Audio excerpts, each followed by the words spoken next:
Mari, celui qui reste, qui va remplacer, qui va gérer les enfants et toi-même dans la maison.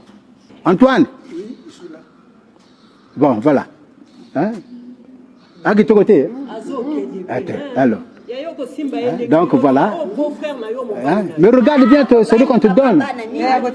Maman. À l'occasion de la Journée internationale des veuves instituée par les Nations Unies le 21 décembre 2010, le gouvernement, par le biais de la ministre de la Promotion de la Femme, de l'Intégration de la Femme au Développement et de l'Économie informelle, Inès Nefer-Berti-Ingani, a mis en exergue la situation de cette frange de la société. Ce grand événement a pour objet de faire une analyse sur la situation des veuves dans le monde et de sensibiliser l'opinion sur des mesures prises en vue d'améliorer la défense de leurs droits et la restauration de leur dignité. Cette sensibilisation est primordiale à plus d'un titre. D'abord par l'ampleur du drame silencieux qu'elles vivent, par des traitements dégradants qu'elles subissent à travers des expulsions du domicile conjugal, des mariages forcés et la dépossession de l'héritage. Ensuite par des pratiques rétrogrades, tant de deuil que de rituels funéraires qui mettent en danger leur vie. Dans ce cadre, un meilleur accompagnement des veuves doit être renforcé pour que, à la douleur de la perte d'un époux, ne viennent plus s'ajouter d'autres douleurs. En attente du thème international, le thème national de la Journée internationale des veuves est la veuve et l'héritage. Inès Nefer-Berti-Ingani a souligné la nécessité de se conformer à la loi protégeant les veuves et la mise sur pied des cadres habilités à leur accompagnement social.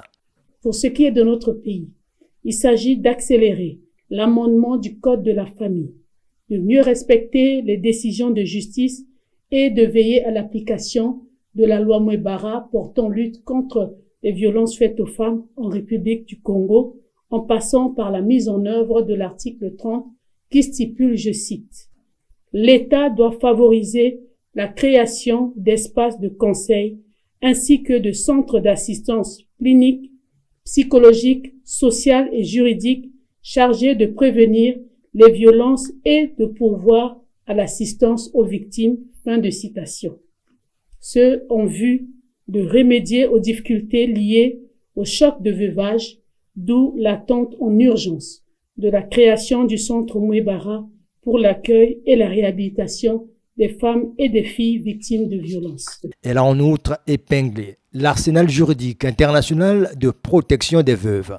Au niveau international, les droits des veuves sont indirectement garantis par la Convention sur l'élimination de toute forme de discrimination à l'égard des femmes du 18 décembre 1979, titre CEDEF, la Charte africaine des droits de l'homme et des peuples et son protocole additif relatif aux droits des femmes, dit protocole de Maputo du 11 juillet 2003.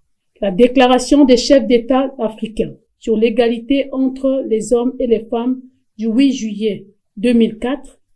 La déclaration des chefs d'État et de gouvernement de la CEAC sur l'égalité entre les hommes et les femmes signée à Brazzaville du 26 janvier 2004, la déclaration de Kinshasa et appel à l'action des chefs d'État de l'Union africaine sur la masculinité positive dans le leadership pour l'élimination des violences faites aux femmes et aux filles en Afrique du 25 novembre 2021. Toutefois, ces conventions internationales sont bien entendu relayées par des législations nationales. S'agissant de la République du Congo, la protection des droits de veuves a été renforcée par la loi Mwebara, qui, en son article 60, stipule, je cite, « Tout auteur de violences liées au veuvage et aux successions, sous quelque forme que ce soit, à l'égard de la veuve, des orphelins ou tout autre héritier, est puni d'un emprisonnement de 2 à 5 ans et d'une amende de 500 000 à 5 millions de francs CFA. Cette loi punit également les mauvais traitements infligés aux veuves en son article 19 qui stipule, je cite, « Les rites forcés et les pratiques traditionnelles préjudiciables et dégradantes de veuvage sur les veuves contre leur gré sont constitutifs d'une infraction. Faisant référence aux actions du chef de l'État en faveur de la protection des veuves, Inès Neferingani a relevé que le gouvernement va également s'inscrire dans cette lancée. C'est ici l'occasion de rendre un hommage déférent à M. Denis Sassou Nguesso, président de la République, chef de l'État, qui a non seulement placé les questions de la femme au cœur de sa politique et de l'action gouvernementale, mais a également promulgué la loi Mwebara avec pour corollaire son article 30. Dans l'attente de la mise en place du centre Mwebara, une task force dénommée SOS Veuves en danger sera créée en vue d'apporter des solutions aux préoccupations des veuves.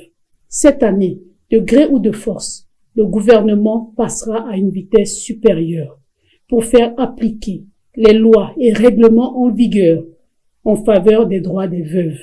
C'est pourquoi, en cette journée internationale des veuves, engageons-nous à mettre en place des mécanismes pour qu'elles occupent une place respectable dans notre société et aient accès à la protection juridique et sociale pour qu'elles puissent vivre en paix et réaliser pleinement leur potentiel pour le développement inclusif et durable de notre pays. La célébration de la Journée internationale des veuves interpelle à la prise de conscience collective envers cette frange de personnes victimes d'injustice sociale.